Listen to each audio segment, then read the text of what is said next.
It's Friday and you just got paid. That's the good news. The bad news is that you have a mountain of debt that you just can't seem to get rid of. Every month you struggle to stay afloat, but you just can't seem to get ahead.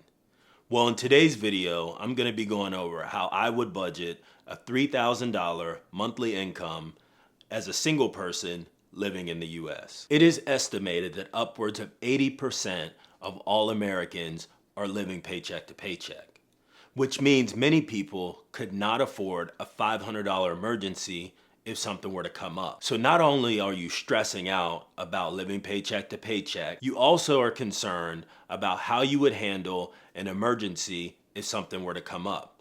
How would you pay for that? What would you do? Many people rely on credit cards to fill any of the gaps that they have in their monthly income.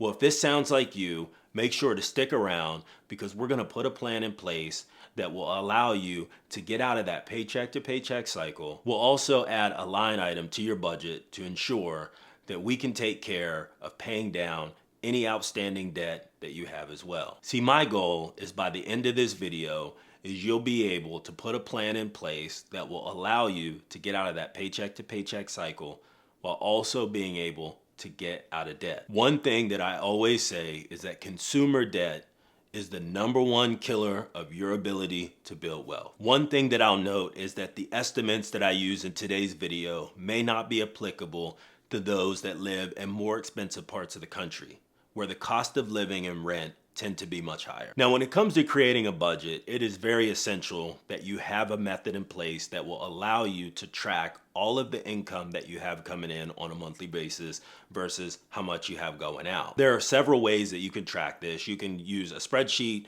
or you can download an app such as Mint or the EveryDollar app. So whenever you're ready to get started, just make sure you pick the method that works best for you. Now, the very first thing that you want to do whenever you're creating a budget is you want to make sure that you do not miss the #1 item that most people forget to list or include in their monthly budget, and that is paying yourself first.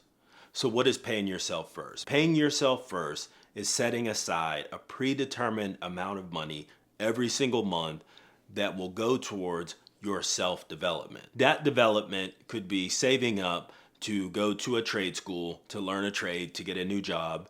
That could be purchasing books and courses or seminars, whatever you want to do from an educational perspective, but that money is meant to be spent on your personal development. And the amount that I typically suggest that people start out with whenever they're putting their money in their pay their self first bucket is 5% of your monthly income. So if we're making $3,000 a month, we want to make sure that we have a line item in our budget for $150 to account for paying ourselves first. Whenever you start to create your budget, I can't stress enough that this is something that you absolutely should not skip. If you're not paying yourself first, you're doing yourself a disservice. So since up to 80% of all Americans are living paycheck to paycheck, we want to make sure that we add a line item that will allow us to build a cushion in our account that will allow us to absorb any issues that come up, such as an emergency where we need to get our car fixed, we lose our job, or if we get sick and we're out of work for a while. And this money will be there for us to use so we don't have to put any emergency on a credit card or until we get another job and can get back on our feet. So the amount of money that I like to have in my account is 3 months worth of monthly bills in a savings account. I'm a little bit more aggressive when it comes to not keeping money in a savings account.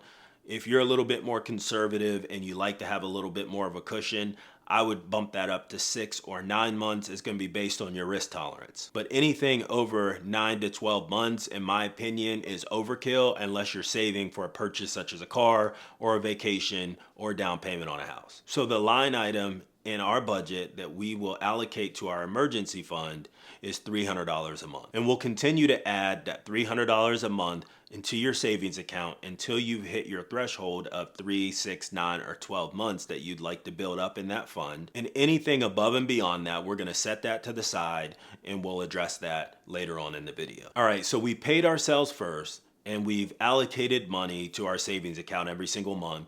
Now, the next thing that we need to make sure that we account for is we need to account for our living expenses. Now, like I had previously mentioned earlier in the video, the amount that I'm going to use as an estimate for our rent may not be applicable to the area that you live in, especially if you live in a more expensive part of the country. So I did a little bit of research, and the average price in the US for a one-bedroom apartment is $1,200 a month. Now, in addition to the $1,200 a month, we have to make sure that we account for utilities. So one of the things that I would be searching for if my budget was really tight at this point in time is I would be searching for an apartment that had all utilities included.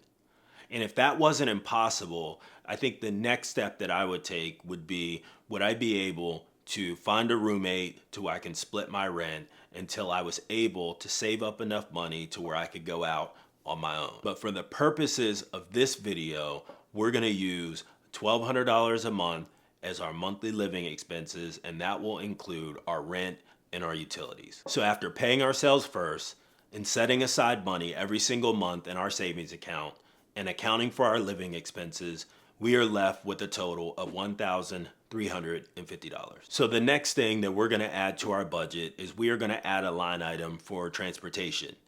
So if you've watched any of my previous videos, you'll know that I typically recommend that if you have a car payment, that it should be no more than 10% of your monthly take-home pay. So if you do have a car payment, you're gonna want that car payment to be no more than $300 a month. If your car payment is more than $300 a month, then I would recommend that you consider selling it until you can get yourself in a position to where you can get your bills under control. Now, I know there's going to be some people that will leave a comment that says, well, hey, Clarence, $300 a month is not going to be enough for me to have a car payment. Well, guess what? It might not be, and you may have to downgrade your car. You have to ask yourself, what's more important? Is it more important to drive a car to make it look like you have yourself on track financially, or is it better to drive a car that will allow you to actually get yourself on track financially? I'll let you be the judge of that. But in my opinion, if you are spending more than 10% of your monthly take-home pay on a car payment, then you should consider selling that car and downgrading. All right, so we've got $300 allocated within our monthly budget for transportation, but we're not done yet. We need to include 2 additional things into this category to ensure that we have a more accurate representation of what our budget's gonna look like. So we need to make sure that we include gas and car insurance. So I'm going to estimate that those are gonna be $125 a month each, bringing our monthly transportation total to $550. So the next item that we want to make sure that we account for in our budget is money for groceries. So I don't know about you, but over the last 3 or 4 years, it just seems like the cost of groceries have tripled. So for this category, we're gonna have to make sure that we keep that cost in check so we can ensure that we're not gonna blow past our budget. So we're gonna add a line item in our monthly budget for groceries of $300. So the next thing that we want to make sure that we account for are miscellaneous things such as cell phones and gym memberships, and I'm going to put this at right around $100. So we've made it to the end of the month and we still have $400 of our budget remaining. So the next question is what do we do with that money that's left? Well, there's several things you can do. You can use it to go out to eat. You can use it to buy clothes. You could use it to travel. You can use it to just hang out. If you're looking to break the paycheck to paycheck cycle, my suggestion would be for you to use that money to pay off any bills that you have that are preventing you from escaping the paycheck to paycheck cycle. And those bills could be credit card bills, it could be hospital bills, it could be store charge cards, it could be paying off your car payment early. Any bill that you have, you should be using this money to actively pay down that debt. And one way that we're gonna work to speed up the debt pay down process is once we have built up our savings account to a level that meets our risk tolerance, whether that's 3, 6, 9, or 12 months, we are now going to divert that money into paying down additional debt. So instead of having $400 a month to pay down additional debt, we're going to add an additional $300 on top of that. So we're going to be able to pay $700 a month towards paying down credit card debt, hospital bills, store charge cards, you name it.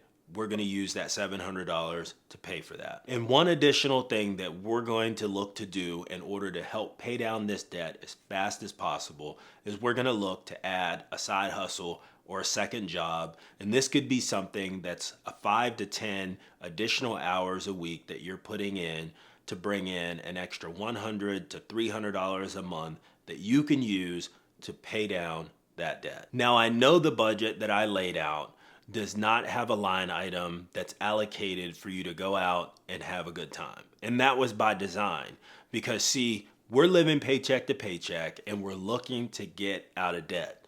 So going out and having a good time or buying more stuff that we don't need to impress people that we don't even like is not going to help us achieve our goals. So the budget that we put into place is temporary, and we're only going to follow this until we get ourselves out of debt. Once the debt is paid off, we'll have more money to allocate to things that we want to do versus things that we have to do. All right, so that's how I would budget $3,000 a month as a single person living in the US. Now, I know it's a very tight budget and the cost of things continue to increase every single day. So hopefully this video could be utilized as a blueprint that will allow you to put a budget in place that will work for you. If you got some value from this content, consider subscribing, and while you're at it, hit that like button. I would really appreciate it. And if you like this type of content, make sure you check out the next video.